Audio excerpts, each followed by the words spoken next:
Et coucou à tous, c'est Judge. Nous rentrons à nouveau pour une review d'un Gundam et d'un RG. Ici, le Perfect Strike Gundam de chez Bandai, donc au 144. Alors, ne vous étonnez pas si l'image est en noir et blanc de la boîte. Hein. C'est pas du tout, d'ailleurs vous le voyez à la couleur de ma main, c'est pas en noir et blanc que je filme. Hein. C'est bel et bien, la boîte est bel et bien comme ça. Hein. Elle n'est pas en couleur, hein, évidemment. Parce qu'en fait, c'est pas précisé, mais le kit est ce qu'on appelle un P Bandai, un Premium Bandai. En fait, c'est ce que vous pouviez commander sur le site de Premium Bandai, maintenant qui est disponible en France, ce qui n'était pas le cas avant. Donc des modèles qui sont assez uniques et qui ne peuvent pas être trouvés en magasin. Enfin, il commence à y avoir maintenant des magasins maintenant qui sont affiliés à P Bandai pour pouvoir ainsi que les gens puissent les avoir sans passer directement par le site. Hein. Voilà. Après les prix boutique de P Bandai, ils sont ce qu'ils sont, mais des fois ils sont un petit peu exagérés. Voilà. Pour pas citer de boutique dans la vidéo. Donc, Super Perfect Strike Gundam, je l'ai eu sur le site de P Bandai, je l'ai eu pour en tout et pour tout, sachant que les frais de port étaient offerts, parce que grâce à mon inscription sur le site que j'ai fait avant mars, je l'ai eu pour 50 et quelques euros, je crois, un truc comme ça. Pour un RG, c'est un petit peu chéros, hein, je vous l'accorde, hein. Mais pour ce modèle qui est le Perfect Strike, c'est plutôt assez cool. Alors, pour faire un petit historique sur le Strike Gundam, le Strike c'est donc le modèle iconique de Gundam Seed. C'est le premier Gundam que pilote Kira Yamato, avant qu'il pilote le Freedom, hein, bien sûr. Le Strike, en fait, il avait la particularité de pouvoir avoir des modules qui s'adaptent en fonction de la situation. Il en avait trois. Il y avait le L-Strike, avec les ailes derrière, les réacteurs pour être plus mobile, et le bouclier. Il y avait le Launcher Strike, c'est avec la mitrailleuse, le lance-missile et le gros canon laser qui est ici. Et on avait le Sword Strike, avec la grosse épée, un harpon ici, et ce qu'il faut donc pour faire le combat au corps à corps. Et là donc nous avons donc le Perfect Strike Gundam qui associe donc les trois modules à la fois. Donc il en fait un Gundam particulièrement lourd et suréquipé comme vous pouvez voir. Alors faut savoir que ce Gundam là, le Perfect Strike, il n'apparaît que sur un seul épisode de Gundam Seed. Et il a un temps d'apparition, j'ai rigolé parce que sur YouTube vous pouvez avoir la vidéo qui compile toutes les apparitions du Perfect Strike. Je crois que, sans vous mentir, on doit être à 2 minutes d'apparition dans toute la série. Ah ouais, véridique. Donc voilà. Mais pour beaucoup de gens, c'est un modèle qui a marqué les esprits en tout cas. Et ce modèle, donc ce RG, il a une particularité, c'est phénoménal, c'est que non seulement on peut assembler le Perfect Strike, hein, bon, encore heureux. Mais on peut aussi assembler aussi, si on n'a pas envie de faire le Gundam suréquipé, on peut assembler le Launcher Strike, parce qu'on l'a. On peut assembler le Sword Strike ou le Strike. Enfin voilà. En fait, en clair, ce que je suis en train de vous faire comprendre, c'est qu'avec ce kit, on peut assembler les 4 variantes du Strike. C'est plutôt cool. Alors le kit, j'ai entendu du bien et du pas bien. J'ai entendu beaucoup de bien que les détails étaient phénoménaux sur ce kit.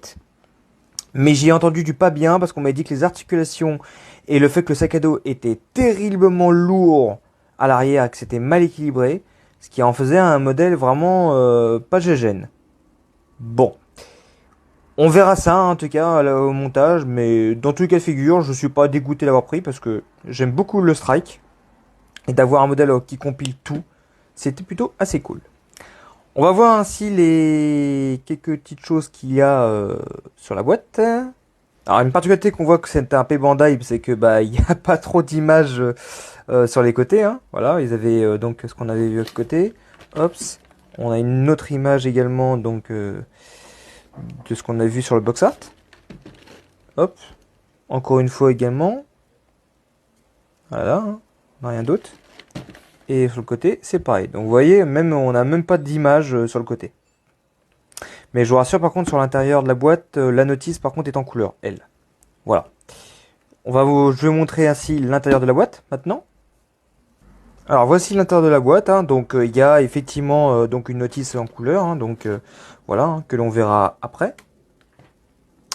Et on a plein de grappes dedans. Mais alors plein. Donc là, on a ce qu'il faut pour le Sword Strike, hein, je crois. Je crois qu'il y a tout ce qu'il faut. Il y a pour l'épée, tout ça.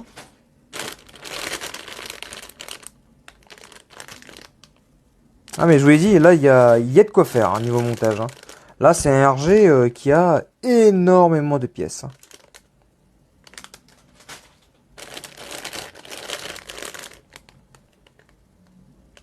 On a également les sapes aussi, hein, et les boomerangs aussi.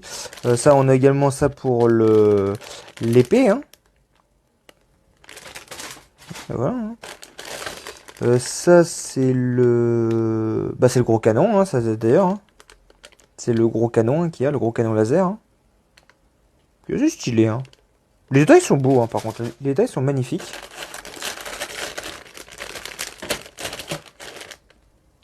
Là, on a un peu de tout. Hein. Je crois qu'on a un morceau du bouclier, je crois.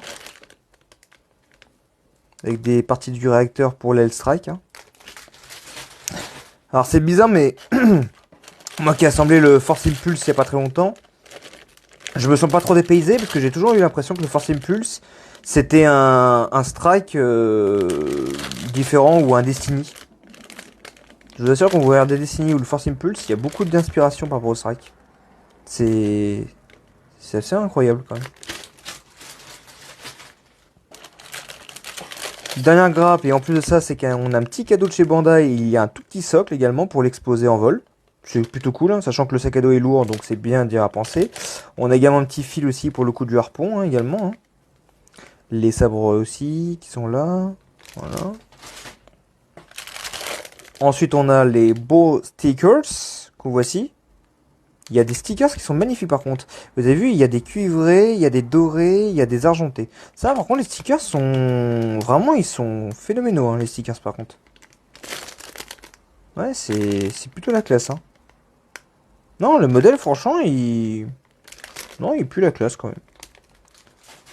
Voilà. Puis on a la boîte. Bah écoutez, on va voir la notice maintenant.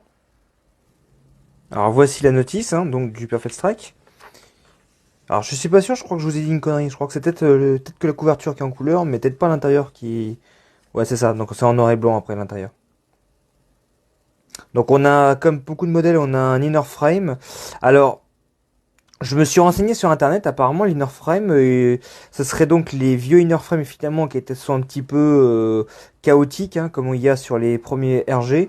Mais apparemment il aurait été révisé cet inner frame. Il est totalement différent d'un Freedom ou d'un Destiny que j'ai assemblé récemment, qui était pas génial. Donc je verrai s'il est bien le inner frame. Voilà. C'est là que je voulais en venir, s'il était vraiment très correct ou s'il était vraiment aussi merdique. On verra. On commence par les jambes. Sur le strike, après le bassin. Après les bras. Le buste. Ensuite la tête. Et ensuite après on a les armes de base du strike, hein, c'est-à-dire le fusil d'assaut, le bouclier et les petits coteaux. À placer, hein, donc. Après il y a une assemblage du socle. Bon, le socle est assez facile à assembler hein, quand même. Par contre, ce qui me fait un peu peur quand j'ai vu ça là, ça par contre c'est la pièce de maintien mettre en dessous du strike pour le faire tenir. Ça, j'ai peur que ce soit le même système comme j'ai eu sur Destiny. Et franchement, ce système là, il est merdique. Parce qu'en fait, il y a un système de deux petits ergots qui se foutent sur la pièce du milieu en dessous du bassin. Et en fait, si vous avez le malheur de bouger un petit poil, votre Gundam il se casse totalement la gueule. Donc sur Destiny j'ai réglé le problème, mais vous allez rire comment j'ai réglé ça. Bah je l'ai collé définitivement cette petite pièce en dessous du bassin. Ça fait moche, mais bon en même temps j'ai envie que le modèle y tienne, donc bah j'avais pas trop le choix quoi. Donc je regarderai, mais ça me fait vraiment un peu peur. Ça me fait un petit peu peur ça, franchement. Donc voilà, hein, dans l'ordre, on assemble les modules dans l'ordre. Hein. Alors on a l'aile Striker, donc, assemblée, donc les réacteurs, hein, évidemment, hein, avec tout ce qu'il faut. Hein. Alors par contre, ça c'est donc propre au Perfect Strike, hein, le coup des batteries accrochées en dessous. Mais si vous voulez refaire l'aile Strike sans l'effet perfect avec les batteries qui sont en dessous, vous pouvez très bien enlever cette partie-là. pour ne faire que l'L-Strike comme il y a dans la série Seed. Ça, c'est tout à fait possible. Voilà. Moi, je pense que je l'assemblerai pas en L-Strike, le Bleu Strike, parce que de toute façon, j'ai déjà le Force Impulse qui ressemble énormément. Je pense que je l'assemblerai en Sword ou en Launcher, le Strike. Ça a assez de gueule. En Launcher, je trouve qu'il a pas mal de gueule avec la Gatling sur l'épaule et le gros canon. Franchement, je trouve qu'il a vraiment une sacrée gueule. De toute façon, c'est un modèle, je pense, à l'exposer. Je pense que je l'assemblerai pas tout le temps en Perfect Strike, vraiment, parce que je pense que je me ferai plaisir. Si le modèle est pas décevant. Mais bon, c'est ce qu'on m'a dit, mais non, je verrai. Le Launcher Strike, donc voilà, c'est ce que j'expliquais, hein, le fameux canon, l'arme d'épaule avec la Gatling et autres, qui était d'ailleurs est très bien détaillée d'ailleurs en l'arme. Elle est plutôt assez cool. Là, on a une vue d'ensemble du modèle monté. Et là, il vous dit après comment monter les éléments au fur et à mesure, voilà. Après, il y a quelques après étapes pour après pouvoir le mettre en place l'épée et ainsi de suite, hein. Voilà, et puis également des mises en place également si vous voulez mettre le canon dans sa main. Vous voyez, vous expliquer un petit peu les étapes aussi en question. Voilà. Après, on a la phase des stickers là sur les modules là en question, les trois modules. Et après, on a après une phase de stickers assez plus générale sur le Gundam, sur l'L-Strike. Et également une charte de couleur aussi si vous voulez le peindre, si vous avez ce modèle dans vos mains. Voilà, c'était donc la présentation de ce kit tout à fait peu ordinaire, hein, parce que ce kit-là, forcément, il est très dur à se procurer. En fait, si vous passez pas par P Bandai, ce kit-là, je l'ai regardé sur eBay, vous pouvez l'avoir dans les 80 euros. Je trouve que c'est un peu une honte de l'avoir à ce prix-là, hein. Limite, prenez vraiment. Il y a le HG Perfect Strike qui existe, hein, qui vous permettrait de l'assembler. Et je pense que le Perfect Strike 1G, je crois qu'il coûte 26 euros. Il est tout à fait honnête. Je crois qu'il y a aussi il y a aussi une manière de faire aussi. Si vous prenez en fait le RG L-Strike et vous prenez le Sky Grasper, je crois, c'est comment ça s'appelle.